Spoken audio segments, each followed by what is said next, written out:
ما انا لازم اعمل كده، لما يقولوا لي الفرخه شويها 30 جنيه يبقى لازم انا افكر وادبر واجرب اعملها. ويا ترى هتطلع معايا شكلها عامل ازاي، طعمها عامل ازاي، زي اللي بتيجي من بره ولا لا. اقسم لكم بالله احسن من اللي بتيجي من بره 1000 مره.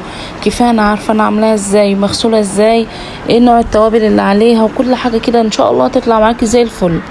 بصلتين وطماطمتين وبرتقانه، لو في مش موجود ممكن نص معلقه فروتي، معلقه عسل اسود، فصين من الثوم، انزلي بالطماطم والفلفل والبصل والبرتقال عصريه، وتقدري تقشريه وتحطيه بحاله على فكره.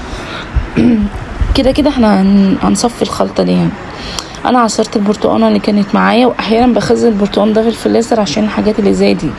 ممكن ليمونه، حبه ملح وحبه ملح معاه عشان نعرف ننزل كل كميه الميه اللي فيه. انزلي بقى كده بالخليط بتاعك. طبعا احنا مش عاوزين اي تفل فيها خالص، احنا عاوزينها ناشفه خالص زي اللي بتيجي من بره.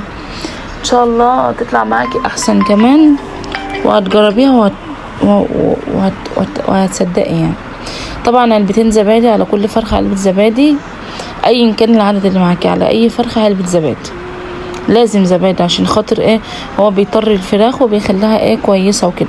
معاه ملح وفلفل اسود وتوابل فراخ وكمون، ومعايا زعتر وروزماري واي نوع بابريكا، اي نوع توابل مش بتحبيها ما تحطهاش. مكعبات دجاج، شعره سيكه بسيطه خالص من الزعفران، معلقه عسل اسود كبيره او صويا صوص او دبس رمان او الثلاثه مع بعض. طبعا اللبن، ولسه هحط زبادي بقى، ده اللبن الرايب كان عندي ولسه هحط زبادي. تقدري تحطي 7 بهارات، اي نوع تقدري تستغنى عن اي نوع. طبعا بابريكا مدخنه بتخليها في حته تالته خالص. عسل ابيض.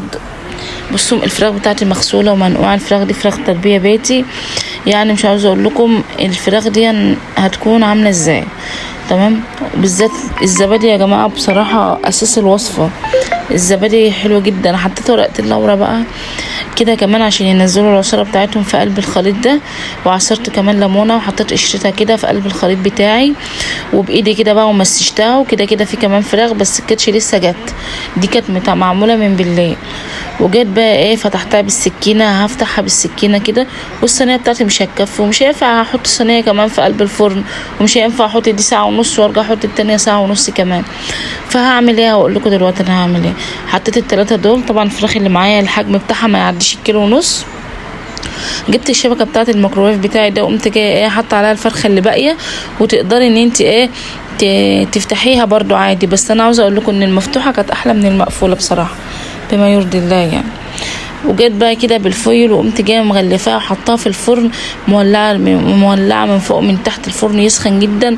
قمت جايه حطاها على الارضيه، خبطت بتاع ساعه وربع كده، مش اقل من كده، ممكن ازيد اقل من كده لا، بس اول تلت ساعه كده بقوم جايه مغطيها بالفويل بحيث ان هي ايه تكون نزلت كل العصاره اللي فيها. وبعد كده بقى بشيل ورق السلوفان اللي عليها ده او اي غطا عامه، وبتطلع معايا النتيجه زي الفل.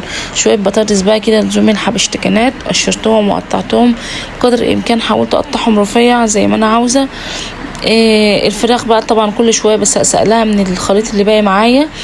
طبعا اكتر حاجه بحط فيها الفرخه اللي فوق، لان هي مش زي التانيين يعني وكده. القالب ده قالب كبير، طبعا معايا بتاع 1/4 كيلو فحم كده محطوط على البوتاجاز يعني لما يجيب اخره يعني. وكل شويه معايا الخليط اطلع القلب سقله واحطها تاني، سقله واحطها تاني.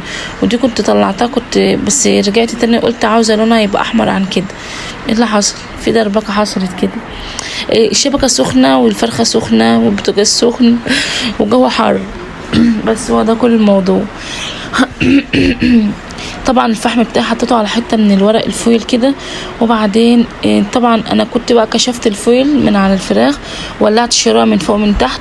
الفراخ دي كانت لونها معايا، قلبتها اللمه التانية عشان تاخد اللون من اللمه التانية برضو، وشويه من الزيت بقى كده او شويه من الصوص اللي نازل منها، ومن جايه مغطيها وكبسها كده جامد جدا بفويل بقى بصينيه باي كان شيء. قسما بالله انت هتاكلي فراخ احسن من اللي بتيجي من بره 1000 مره. جيت انا بقى جربت ان انا اعمل ايه، اجيب عسل جنبها كده، وزي الناس اللي بتعمل اللي هو سويت اند ساور، حاجه حادقه وحاجه مالحه وبتاع. بس بما يرضي الله ما قدرناش ناكلها، لا انا ولا اخواتي يعني، لا انا ولا اختي ولا ولادها ولا اي حاجه.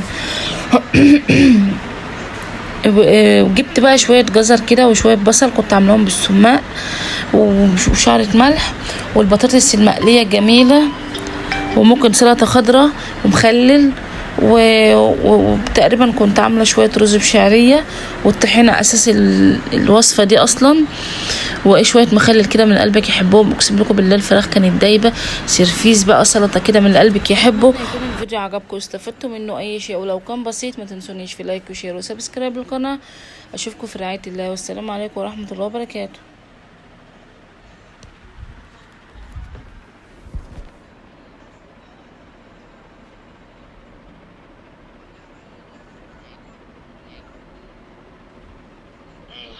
خلاص قمت والله، كنت في الحمام، كنت لسه برضه اصحيك والله ما بضرب الجزمه. انا جايه البسكم اهو.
يلا عشان لكم مزاج تلبسوا.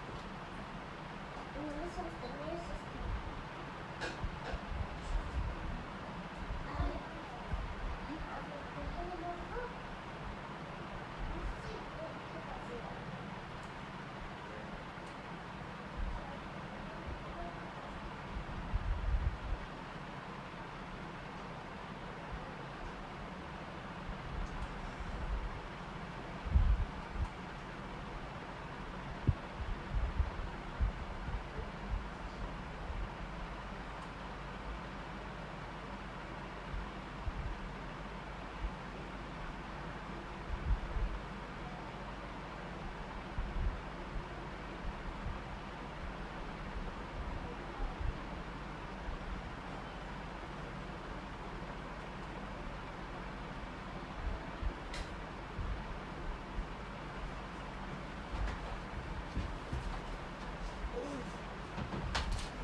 شنطتك يا تالي.